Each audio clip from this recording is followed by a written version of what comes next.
ओम नमः शिवाय। आज हम एक बहुत ही सरल लेकिन गहरी बात साझा करेंगे। दरअसल आज का जो विषय है, आज का जो टॉपिक है, वो मेरे दयनीय स्थिति से बहुत मैच खाता है। सबसे पहले तो मैं आपको बता दूं कि आज हम बहुत दिनों के बाद मिल रहे हैं। इसके पीछे कारण है। कारण ये है कि मैं पिछले कुछ दिनों से बहुत डिप्रेशन में था। डिप्रेशन का वजह भी बिल्कुल साफ है। जहाँ पे मैं जॉब करता हूँ, वहां के लोग बिल्कुल परेशान कर रखे हैं। दरअसल क्या होता है ना कि हमको किसी की भी खुशी बर्दाश्त नहीं कर पाते। भीतर एक जलन, एक ईर्ष्या होने लगती है कि ये सामने वाला इतना खुश है, कैसे, और हम क्या कर रहे हैं, झंक मारा रहे हैं। तो सामने वाले की खुशी को देख के ना भीतर एक ईर्ष्या होने लगती है, जलन होने लगती है। इसलिए तो लोग कहते हैं कि लोग अपने दुख से उतना दुखी नहीं है, दूसरे के सुख देख के वो ज्यादा दुखी है। ये बिल्कुल ठीक बात है। मैं अपने जीवन के अनुभव से अनुभव कर लिया, देख के परिस्थिति को।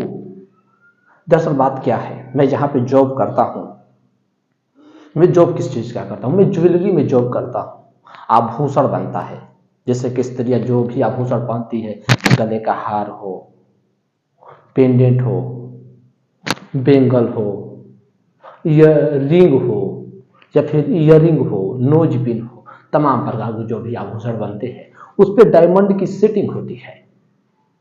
आप जानते होंगे ये गुजरात लाइन बहुत ज्यादा होती है। गुजरात में, अहमदाबाद के क्षेत्र में और भी ज्यादा होती है। तो वहां पे लोग मुझे बहुत परेशान कर रखे हैं भीतर से।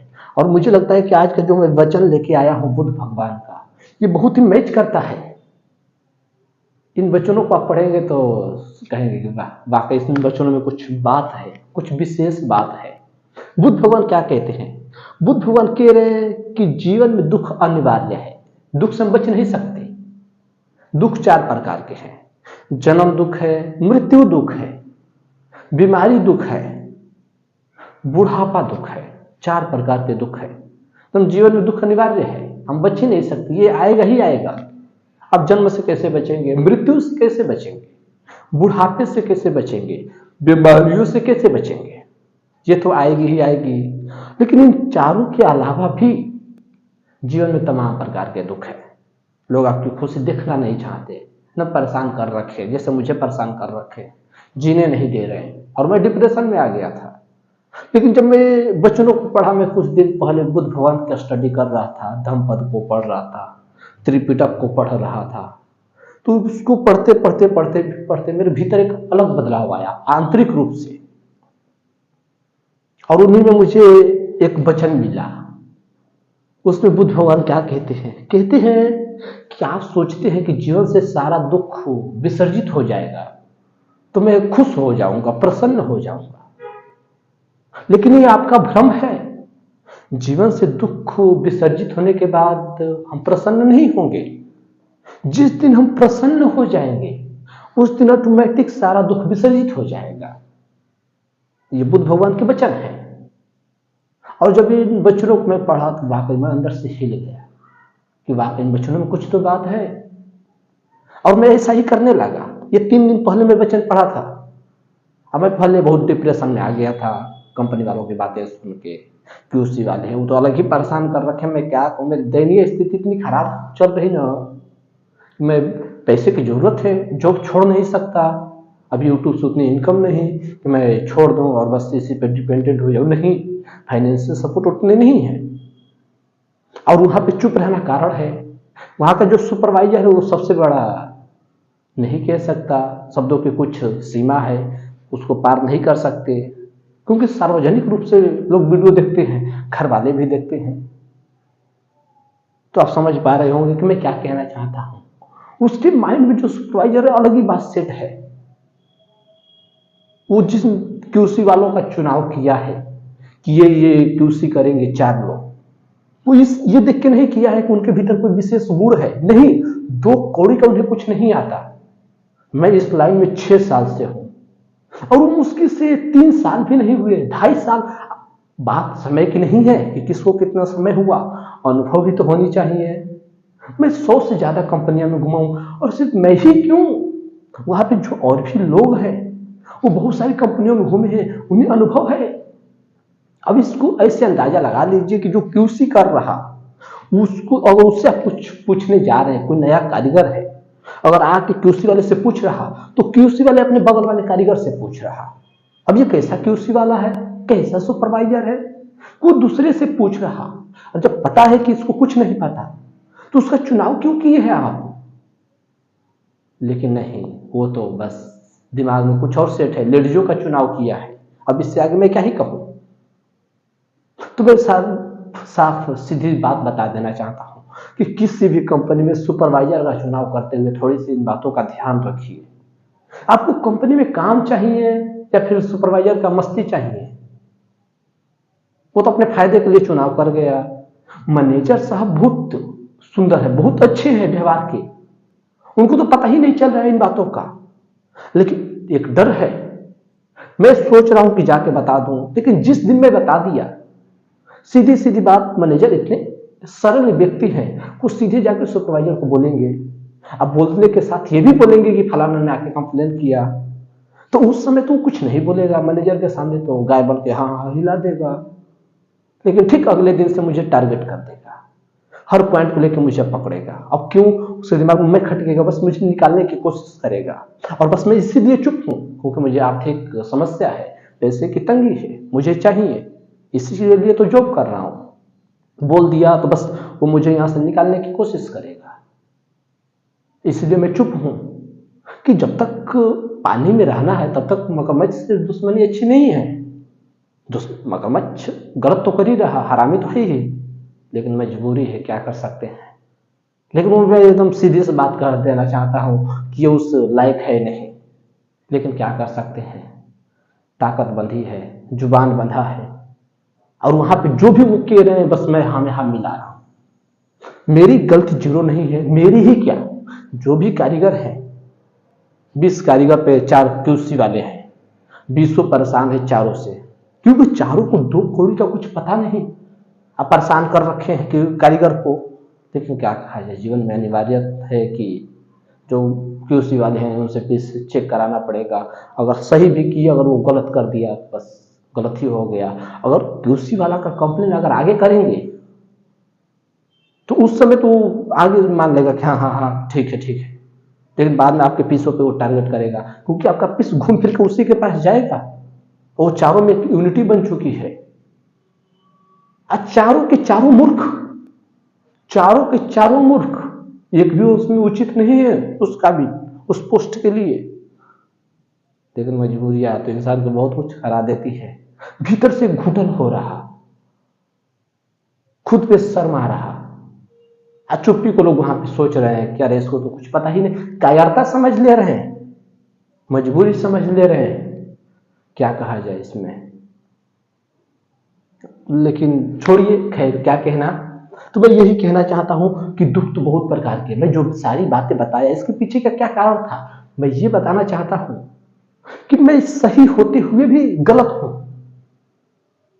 वहां पे मुझे गलत ठहराया जा रहा, सिर्फ एक बात के लिए, क्योंकि ये व्यक्ति इतना प्रसन्न क्यों है। लोगों की खुशी लोगों से देखी नहीं जाती। अगर आप इतना प्रसन्न हो जाए तो सामने वाले तो बस चलेंगे कि क्या बात है, ये इतना खुश रहता है, और उन्हें शर्म भी नहीं है। सुबह उठे और पूजा करने लगे, जैसे हम डिपार्ट में प्रवेश करते हैं वहां पे साईं बाबा का फोटो लगा रखे हैं, सब आते ही एकदम जय साईं बाबा, सब अपने सामने गणेश भगवान, कोई शंकर भगवान, कोई राम जी, जिसको जो मानने वाले हैं, छोटे छोटे मूर्ति बना रखे हैं, फोटो लगा रखे हैं, 2-2 रुपए चढ़ा रखे हैं, और आते ही प्रणाम करेंगे।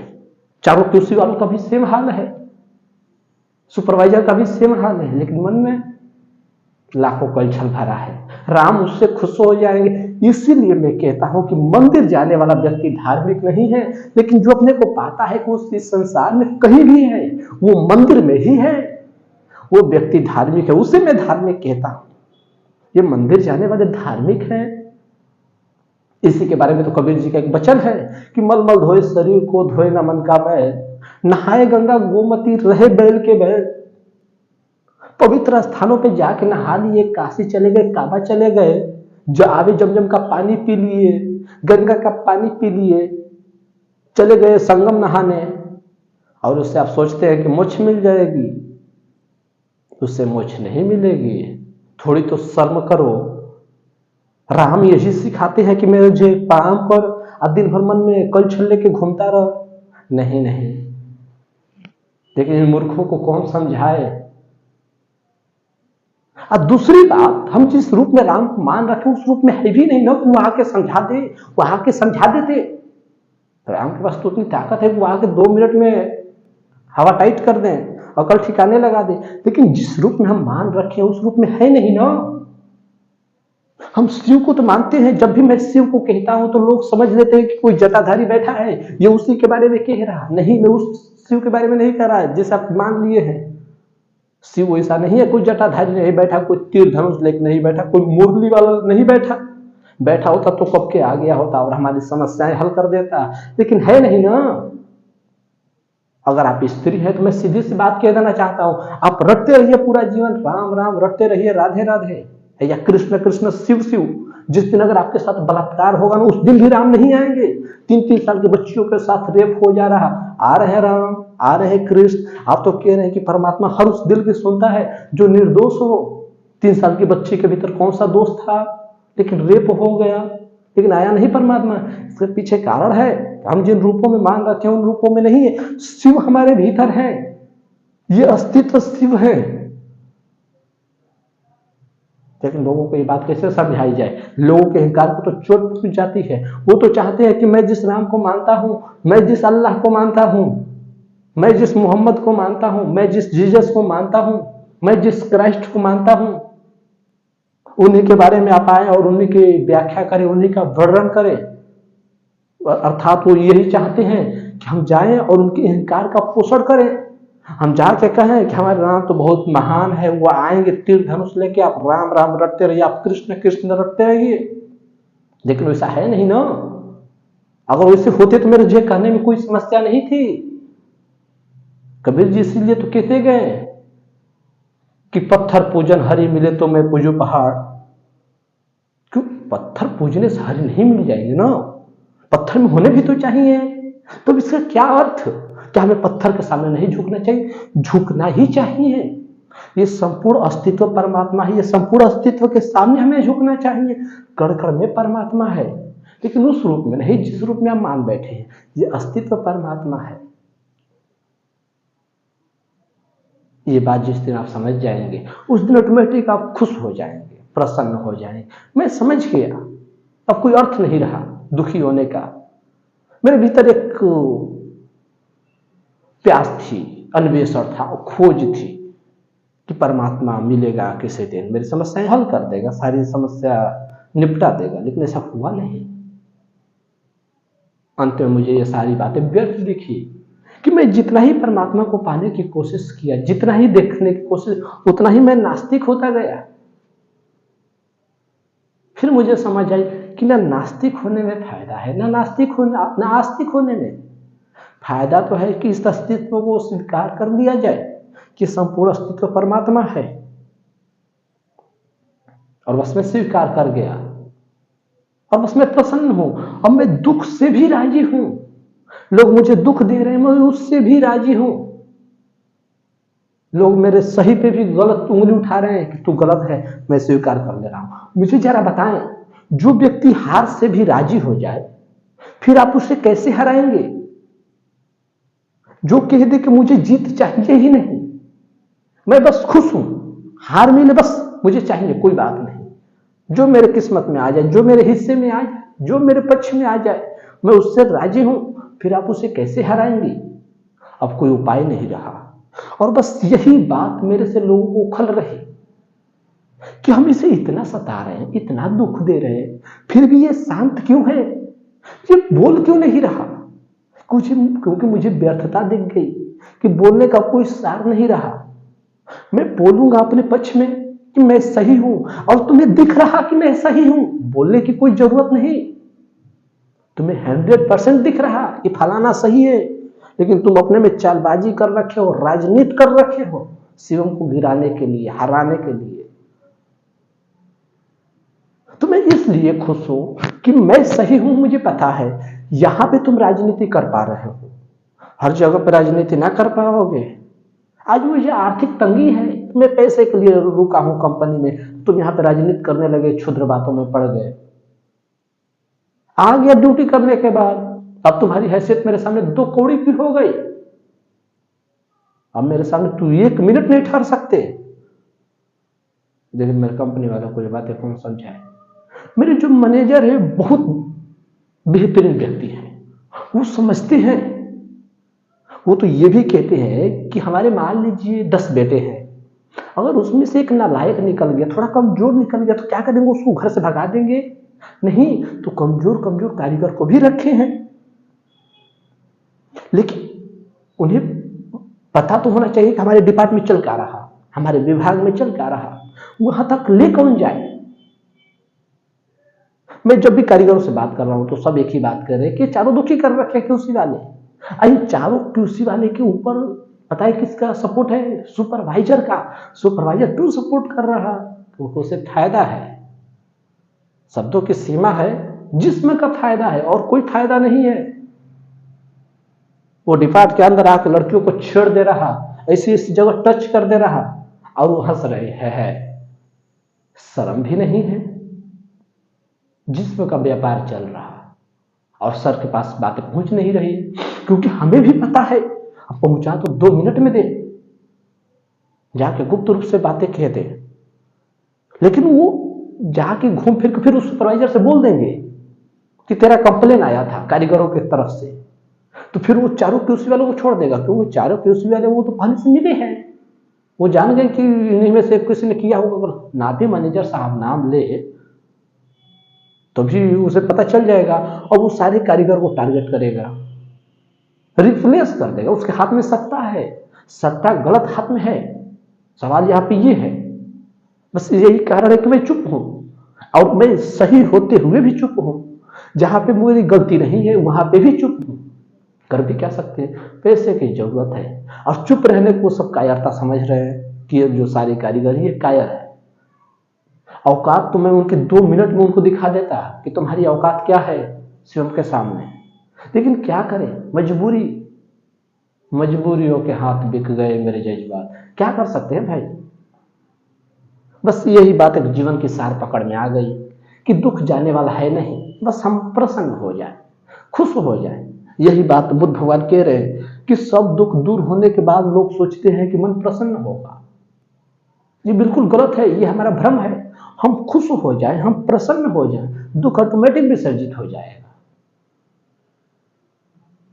आप हर हाल में मुस्कुराइए। मैंने एक कहानी सुना था कि एक बार एक गांव में एक फकीर आया, तो गांव वाले उसके बड़े विरोध में थे। विरोध में आके जूते चप्पल फेंकने लगे, गुस्से में थे उस पर, तो जूते चप्पल फेंकने लगे। लेकिन वो फकीर नाराज नहीं हुआ, वो सारे जूते चप्पल को उठा के सीने से लगा लिया, माला बना लिया, सारे जूते चप्पल को उठा के और गले में पहन लिया और खिलखिला के हंसने लगा। सारे देख के तो गांव वाले भौचक्के रह गए कि धत तेरी क्या अजीब पागल है, हम इस पे जूते चप्पल फेंके और ये हंस रहा।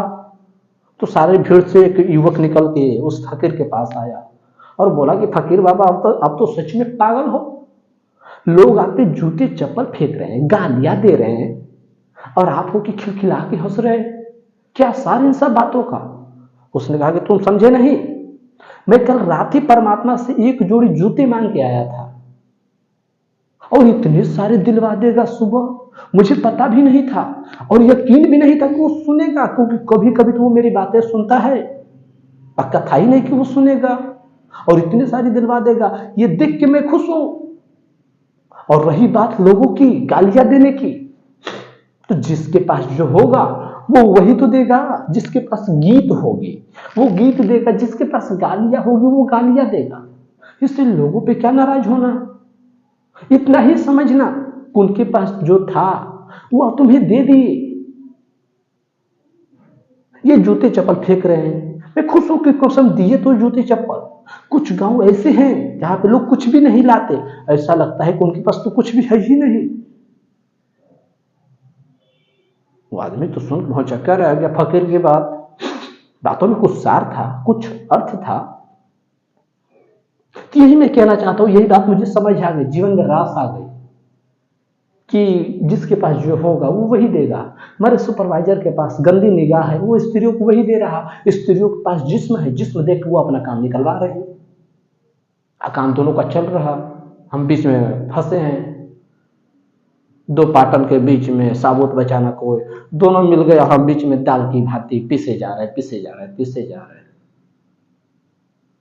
खैर, हम कर भी क्या सकते हैं, इससे आगे हमारे पास कोई उपाय नहीं है। मैं कहता हूं कि तुम्हें स्त्रीबाजी करनी है, छोड़ी बाजी करनी है, लौंडिया बाजी करनी, करो, बेशक करो, लेकिन किसी को दुख देके, जबरदस्ती किसी को मजबूर करके। वो जो स्त्री भी बैठी है वो भी नहीं चाहती उसको, वो स्त्री को बिल्कुल दो कौड़ी का पसंद नहीं, लेकिन मजबूर है, उसके ऊपर वो है, वो उसके पद पे है, सुपरवाइजर है वो, और वो नीचे पद पे कारीगर है। थोड़ा सा हेंटेन करे तो बस वो कारीगर को वहां से रफा दफा कर दे, तुरंत गेट पास बना दे, भैया तू अपना रास्ता देख। और बेचारी स्त्रियां क्या करें, पैसे की आर्थिक तंगी। अब पुरुषों को तो थोड़ी भी तमीज नहीं है, खुद घर पे बैठ के खा रहे हैं और स्त्रियों को भेज दिए ड्यूटी करने के लिए, शर्म भी नहीं आती। थोड़ी तो हमें शर्म करनी चाहिए। किसके लिए? उज्जवल भविष्य के लिए, अथाह पैसा बटोरने के लिए। अरे तुम्हारी बीवी के साथ कोई दूसरा छेड़खानी कर रहा, क्या करोगे ऐसे पैसे का? दो रोटी कम खा लेना, मत खाना सब्जी, नून तेल खा लेना, रोटी में तेल लगा के नमक लगा के खा लेना, कुछ ना मिले सादा रोटी खा लेना। लेकिन अपनी स्त्री को मजबूर करके किसी और के हाथ में सौंप के तुम खा रहे हो बीवी का पैसा। शर्म तो हमें आनी ही चाहिए इन सब बातों पे। लेकिन नहीं, पुरुष एकदम राजी हैं ड्यूटी कराने के लिए। थोड़ा देख लो उनके साथ क्या हो रहा, और वो बेचारी मजबूर है। स्त्रियां क्या कर सकती हैं? ये पुरुष प्रधान समाज स्त्रियों को कब इज्जत दिया है जो आज देगा? वो तो बस उसे शोषण का कारण समझता है कि बस ये शोषण है, बस कर दो, इसको दबा दो, दमन कर लो। इतिहास में यही हुआ है। स्त्रियां बेचारी कोमल है, प्यारी है, नाजुक है, वो क्या कर सकती है, अबला है। एक बाप अपनी पुत्री का शादी किसी के हाथ यही इसलिए करता है कि ये पुरुष इसकी ढाल बन के रक्षा करेगा। और वो क्या ढाल रक्षा करेगा? वो तो खुद उसे एक व्यापार समझ गया, वो भेज दिया नौकरी करने। ऐसे भी क्या तुम्हारी आर्थिक तंगी आ गई, महल अटारी बनाने के लिए? झोपड़ी में क्या बुराई है? तुमसे नहीं हो रहा, तुम नपुंसक हो गए, स्त्री के पैसा खाने लगे। जितनी भी स्त्रियां आ रही है सब शादीशुदा है। मैं सबके घर देखा, घर भी अच्छा खासा है, पति भी पैसे कमा रहे हैं और स्त्री को भी ला रहे हैं। ये क्या बात हुई? थोड़ा देख लो तुम्हारी बीवी के साथ क्या हो रहा। कोई मजबूर कर रहा ऊपर वाला, और वो बेचारी बोल नहीं पा रही क्योंकि उसकी सांसों को दबा दिया गया है। स्त्री को पता है कि जॉब नहीं करूंगी तो पति इज्जत नहीं देगा, और यहां पे जॉब करूंगी तो ये शोषण ही करेगा। तो काम करो भाई, कोई बात नहीं, कैसे भी बीच में पीसना ही है तो पीस ही लो, एडजस्ट कर लो। यहाँ पे जॉब सुपरवाइजर कर रहा है, वो चुपचाप वो सेह ले रही है, घर पे जाके रह रही है, और क्या कर सकती है? क्योंकि पता है कि अगर पुरुष से बोल भी दी, जाकर अपने पति से बोल भी दी, तो पति एक ही बात कहे, यहाँ पे जॉब छोड़ दे, दूसरी जगह चला जा, वहां के लोग अच्छे हैं। कहाँ के लोग अच्छे हैं? ये तो हमें खाली किताबों में पढ़ने को मिलता है कि पहले के लोग बहुत अच्छे थे। करुणा तो शास्त्रों में लिखी है, दया तो शास्त्रों में लिखा है, प्रेम शास्त्रों में लिखा है, अनुभव में कहां है? मुझे जरा दिखाओ। भीतर से तो ऐसा दिल चाहता है कि बस गला पकड़ो और बस वहीं पे खेल तमाम कर दो, लेकिन मजबूरी है, हाथ बंधा है। मैं खुद मजबूर हूं, उन्हें क्या कहूं। लेकिन लोगों को ये समझ नहीं आ रहा, पुरुष प्रधान समाज तो बस स्त्रियों को दबाए जा रहा, दबाए जा रहा। शर्म हमें करनी ही चाहिए। मजबूरी हो ना तो एक बात समझ आएगी कि घर पे रोटी चलाने के लिए कुछ नहीं बचा, अब मजबूर है भाई। अब घर पे कोई खाने के लाने पड़े हैं, बिल्कुल कुछ दाना दाना नहीं है घर पे। अब पति भी हाथ पैर से अपाहिज हो गया है, कोई दुर्घटना घट गई है, तो मुझे समझ आ रही। लेकिन पति 30,000, 35,000, 25,000, 40,000 रुपये महीना कमा रहा, प्लस स्त्री को ला रहा। कितने सैलरी मिल रहा है स्त्रियों को? 12 से 15,000। 30 20,000 में तुम्हारा पेट नहीं भरा और ये 12,000 में तुम्हारा पेट भर जाएगा। शर्म कर लो थोड़ी सी। स्त्री को बेच के अपनी, यही मैं कहूंगा कि तुम जॉब नहीं करा रहे, अपनी स्त्री को बेच रहे हो। बस स्त्री की खामोशी तुम्हें दिख नहीं रही कि उसके भीतर क्या घुटन है। मेरे फ्रेंड है, हम एक जगह जब क्या आते हैं सर्कल में बैठते हैं ना, तो आपस में बातें होने लगती है। 8 घंटा 10 घंटा किसी के साथ परमानेंट बैठ जाए तो बात शेयर होने लगती है। उनकी बातों में एक दर्द है, वो कह नहीं पा रही। वो कह रही बस यही कि क्या करे, पति ही वो, शायद हम क्या कर सकते हैं। वो एक बात मैं समझ गया अपने अनुभव से कि ये समाज में जो स्त्रियां पैसा कमा रही, इसलिए नहीं कमा रही वो पैसा कमाना चाहती है। नहीं, इस भ्रांति में आप मत रहिएगा कि स्त्रियां इसलिए पैसा कमा रही, वो पैसा कमाना चाहती है। नहीं, बस उसे यकीन आ गया है, उसे पुरुष प्रधान समाज यकीन दिला दिया गया है। पुरुष प्रधान समाज की तरफ से यकीन दिलाया गया है कि जो स्त्रियां पैसा कमाती है उसकी इज्जत होती है, जो नहीं कमाती उसकी इज्जत नहीं होती। पुरुष एकदम दबा दे रहा, तो मजबूर है बेचारी पैसे कमाने पे। अब पैसे किस मार्ग से आ रहे हैं, ये पुरुष को पूछने का जरा भी अधिकार अब नहीं रहा। कहावत कहते हैं ना कि जो लोग मुझे जंगल में छोड़ दिया अकेला बीच जंगल में, उन्हें अब ये पूछने का अधिकार नहीं कि भेड़ियों ने, जानवरों ने मेरे साथ क्या किया। जानवर का स्वभाव है वो हिंसा करना। वहां पे तो एकदम सुपरवाइजर जो बैठे हैं उसको तो कुछ दिख ही नहीं रहा, अंधा हो गया है जिस्म के पीछे। लेकिन हम क्या कर सकते हैं, मजबूरी है। और एक जगह की बात नहीं है, मैं 100 जगह से घूम के आ गया, सब जगह की सेम बात है। वो जो ऊपर का पद पे बैठा है उसको काम से मतलब ही नहीं, मैनेजर हर जगह का अच्छा है। बुराइयां थोड़ी बहुत सबके भीतर होती है लेकिन किसी में ज्यादा। यहां पे बस ये घातक हो जा रहा।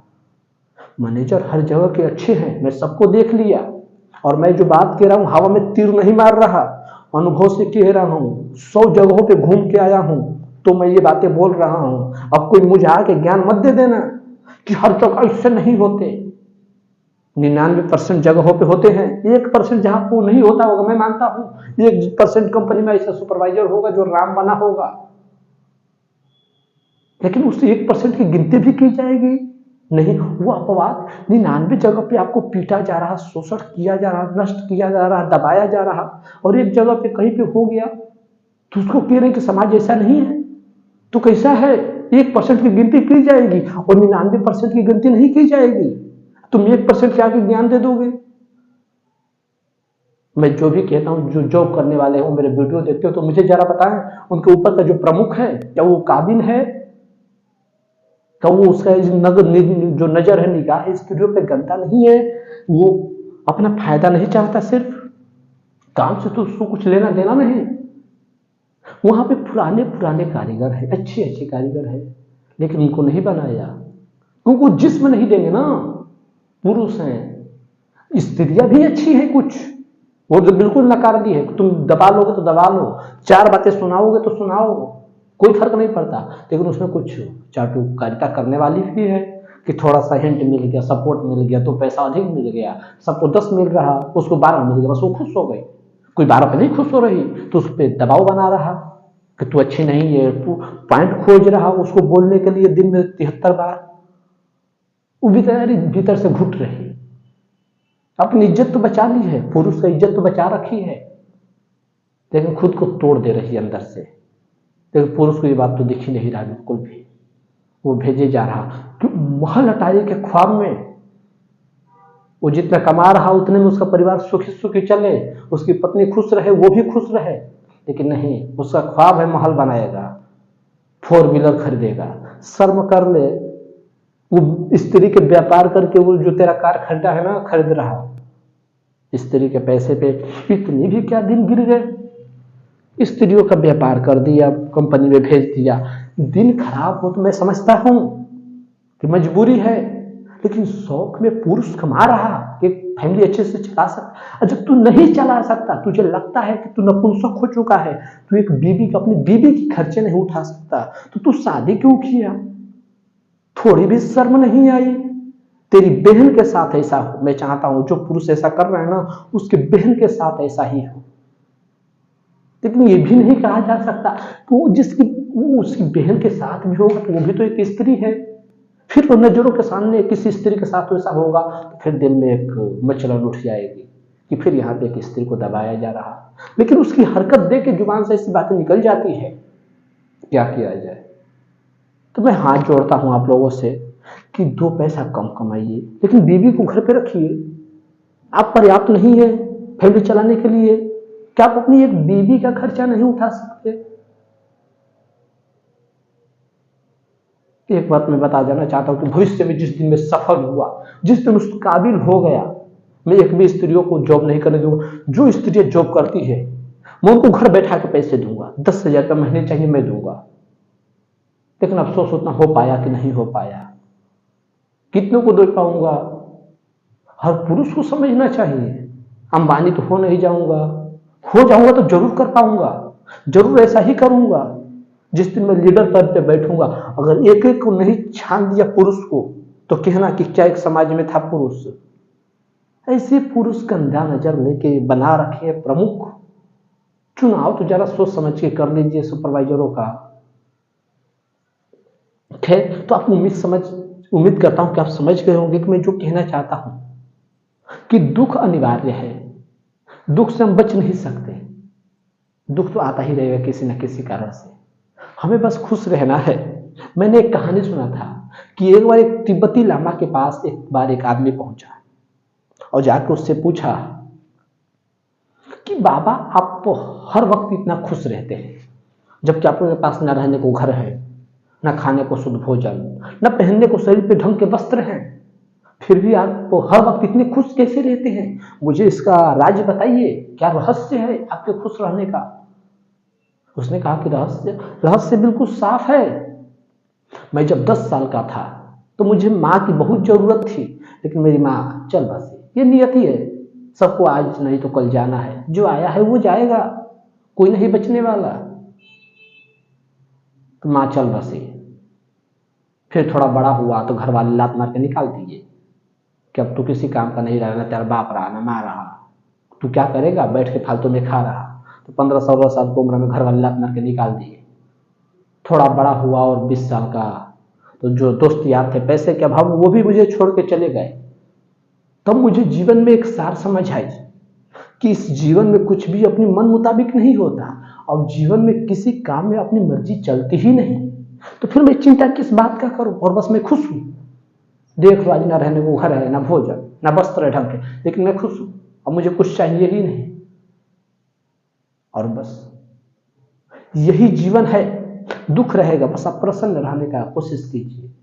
वो मुझे देख के जल जाते हैं कंपनी में, मेरे चाहने वाले जो हैं दोस्त यार 2-4, वो कहते हैं कि शिवम, तू हर वक्त इतना प्रसन्न कैसे रहता है, एक एनर्जेटिक, एक सकारात्मक सोच, एक सकारात्मक मुस्कान के साथ। तुझे देख के दिल करता है कि बस तुझसे 2 बातें कर लूं।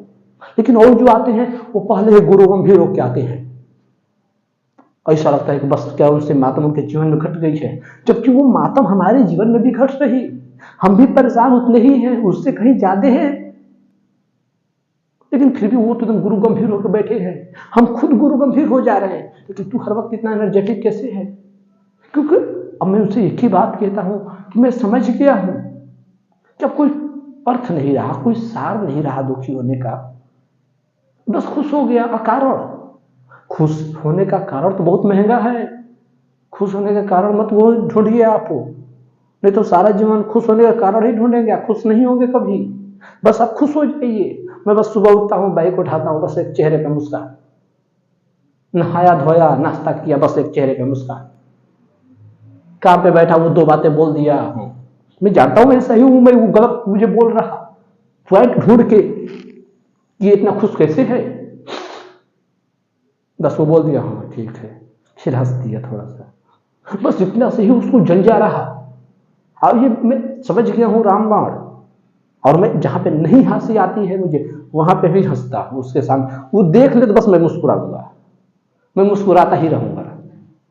अब बस उसी से उसकी जल जा रही। तू जल ही जा, मैं सोच ही लिया हूं कि तू जल जा, तू ऐसे भी मुझे खुशी नहीं रहने दे रहा।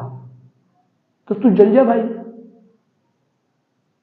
और मेरे शांति को तो लोग वहां पे कायरता समझते हैं। तो मुझे उनकी सोच का, उनके मत का 2 कौड़े का भी फर्क नहीं पड़ता, क्योंकि मेरी अब वास्तविकता क्या है वो मैं समझता हूँ। मेरी स्थिति उन्हें नहीं पता, मैं बस पैसे चाहिए बस, इसलिए वहां पे टिका। नहीं तो 2 मिनट में उनकी औकात दिखा देता कि तुम्हारे जैसे 2 कौड़ी के लोग अब शिवम को उपदेश देने लगे, शिवम को निर्देश देने लगे। धत्तेरे की, मैं जीवन के एक भी मौके पे किसी का एक भी सलाह नहीं माना, और मुझे इसका पछतावा नहीं है। मेरी जिंदगी में अपने मौत से जिया हूं। मृत्यु आएगी, मुझे मरना होगा कि मेरे बदले कोई और मरेगा, या तुम मरोगे? नहीं मरोगे ना। कोई बीमारी होगी तो बीमारी मुझे झेलना पड़ेगा कि मेरे बदले तुम झेलोगे? मुझे झेलनी होगी। तो जब सब काम मुझे करना है तो जीवन को अपनी कसौटी के हिसाब से जीऊंगा, अपनी मर्जी से जीऊंगा। तुम्हारा सलाह क्यों लूं? और मेरा सलाह बस यही है कि बस मुस्कुराइए। सुख का कारण बहुत महंगा है, बेवजह मुस्कुराइए। ये जमाना आपकी मुस्कुराहट को देख के जल जाएगा, और बस जला दीजिए। तो वो ऐसे भी जला ही है, वो नहीं जला होता तो बात होती। वो ऐसे भी जला है तो जल जाने दीजिए। यही मैं कहना चाहता हूं कि संपूर्ण बातों का सार एक लाइन में निकालो तो यही कहूं। बुद्ध भगवान का वचन यही कह रहा कि सब दुख दूर हो जाने के बाद लोग सोचते हैं कि मन प्रसन्न होगा। ये बिल्कुल निरर्थक बात है। आप खुश हो जाइए, दुख ऑटोमेटिक विसर्जित हो जाएगा। यही आज का सार था। तो उम्मीद है क्या समझ गए होंगे। ओम नमः शिवाय। फिर मिलते हैं एक और नई वीडियो के साथ।